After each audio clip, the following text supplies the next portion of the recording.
Assalomu alaykum hammaga. Aziz o'quvchilar, talabalar, sizlar bilan bugungi ko'radigan soatimiz tasviriy bo'ladi. Ko'pchilik baribir ozmi-ko'pmi shu mavzularda tasviriyda asosan qiynalishadi. Albatta, bu tabiiy holat. Men sizlarga eng samarali va ishonchli yo'lini o'rgatib o'tmoqchiman. Inshaalloh bu sizga ham qo'l keladi. Iloji bo'lsa, videoda ko'rayotganda birinchi, ikkinchi degan joylarda raqamlar yozib birinchida nima deyildi, ikkinchida nima deyildi, uchinchida nima deyildi. Hammasini ketma-ket yozib qo'yganinglar ma'qulroq bo'ladi. Nimaga desanglar, keyinchalik yana shu texnikani qo'llab, shu malakani o'zinglarda hosil qilishinglar uchun. Bizda tasvirida asosan matching heading, ya'ni IELTSdagi matching headingga o'xshagan qismi bor. Nisbatan sal osonroq, lekin baribir endigina boshlangan ingliz tiliga kirishgan yoki bo'lmasa pre-intermediate darajada o'qiyotgan bolalarda shu narsa muammo bo'lishi mumkin. Inshaalloh bugungi video darslar orqali ketma-ket tushunib olganimizdan keyin va so'zlar va lug'atlarni va grammatikasini yaxshi o'rganganimizdan keyin bundan %100 topasiz degan umiddaman. Demak, birinchi tartibda qilinadigan ishimiz nimadan iborat? Birinchi o'rinda, agarda shu pasriga kelgan bo'lsangiz, uni read the title, doim o'quvchilarga aytaman, salohasi nima deyapti, nima haqida bu. The service you get on the tube. Tube degani bu metro degani. Yer osti metrosi. The service you get on the tube. Demak, yer osti metrodagi xizmatlar haqida gap ketyapti ekan. Metrolar haqida ekan. Tushundik. Shu haqida hosil bo'ldi. Xizmatlar, yaxshi xizmatlar, yomon xizmatlar, kutib qolishi, odam ko'p bo'lishi. Har qanday fikr qabul qilina oladi. Muhimi sizda shu haqida fikr bo'lsin. Bu to'g'rimi, noto'g'rimi, kulgilimi, jiddiymi, odamga g'alatadimi, kuldiradimi, oxirigacha uni farqi yo'q. Sizda shu haqida fikr bo'lsagina siz tushunib ishlay olasiz.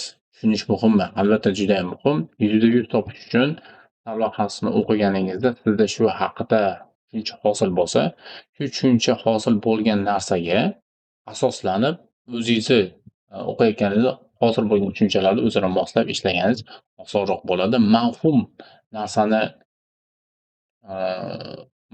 narsa haqida tushuncha hosil bo'lmasa, albatta har qanday o'quvchiga qiyin. Shuning uchun doim aytaman, birinchi o'rinda qilinadigan narsa read the title carefully. Ketdik. Endi bu yerda ko'rib turibsizlar, A, B, C, D, E, F, G, H nechta berilgan? 8 ta ekan. Lekin bizni paragrafimiz 6 ta berilgan. Demak, bu yerda nechtasi oshiqcha? 2 tasi oshiqcha hisoblanadi. Qaysidir 2 tasi bir-biriga, ya'ni hozirgi 6 taga umuman tushmaydi. Nimadan boshlashimiz kerak? Yana qaytaraman. Read the title. O'qib olganimdan keyin ikkinchi qiladigan ishim nima? Ikkinchi qiladigan ishim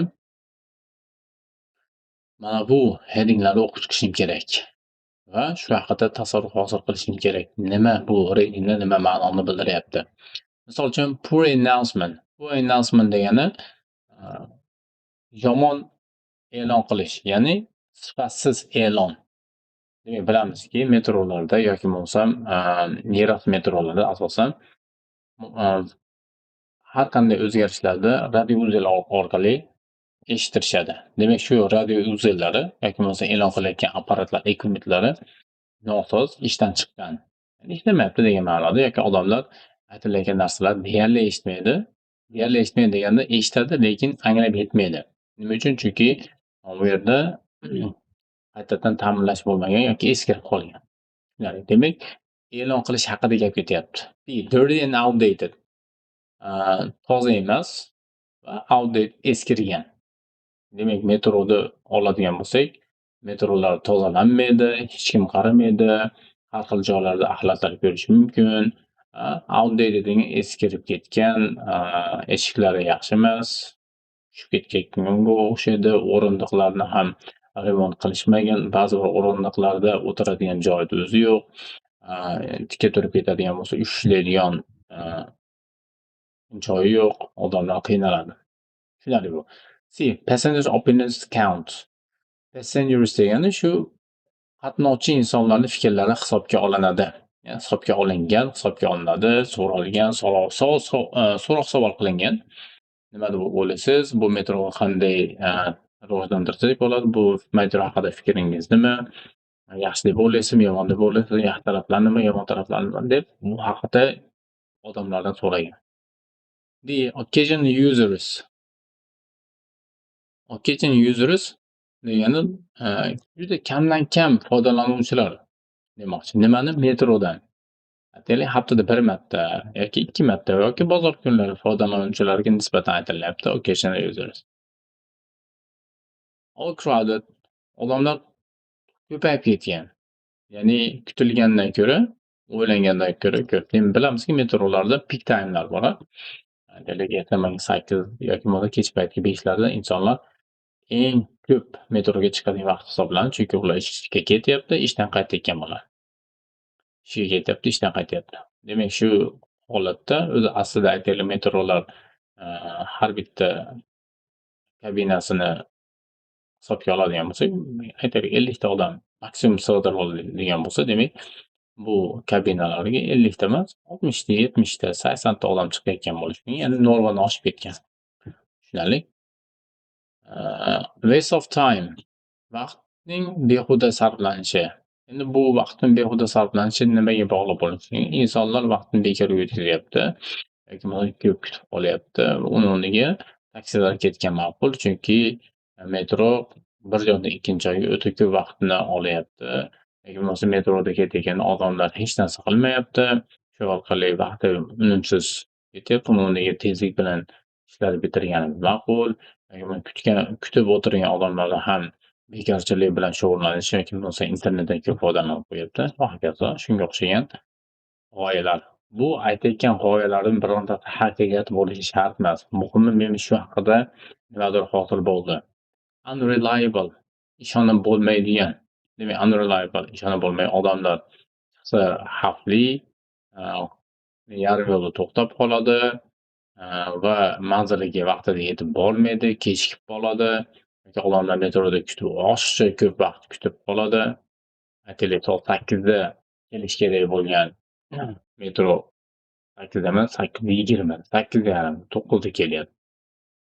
Under pressure, bosim ostida. Ya'ni bosim ostida degan ma'no ko'proq muammolar ko'p. Ya'ni insonlar har bir yashovchi, ya'ni har bir qatnovchi, to'g'rirog'i, har bittasi shunaqa muammolarni aytyaptiki, endi davlat metrolarni rivojlantirish uchun pul kiritish kerak bo'ladi. Lekin davlat tomonidan shu pul kiritaman desa, yetishmovchilik bo'lyapti yoki bo'lmasa ko'p e'tibor berilmayapti. Bosim ostida qolib ketgan, nima qilishni bilmaydi. Ko'p pul sarflash kerak, infrastrukturani to'g'irlash uchun yoki metrolarni qaytadan qurish uchun yoki yangi turdagilardan kabinalarni olib kelish uchun nima kerak? Katta investitsiya kerak, katta pul kerak. Bosim ostida yoki bo'lmasa yana bir bosim ostida degani, xalq endi eskirgan narsalarda davlatning yangilashni so'rayapti yoki yangitdan metro qurishni, yangi joylarga metro qurishni talab qilyapti. Shu ma'noda under pressure bo'lishi mumkin. Demak, shu haqida umumiy tushuncha hosil bo'ldi. Har bitta aytayotgan narsamni xotiramda joylab oldim. Endi 3-chi qiladigan ishim, qani endi paragraf 1 da o'qiyman-da. Keyin moslashda davom etaman.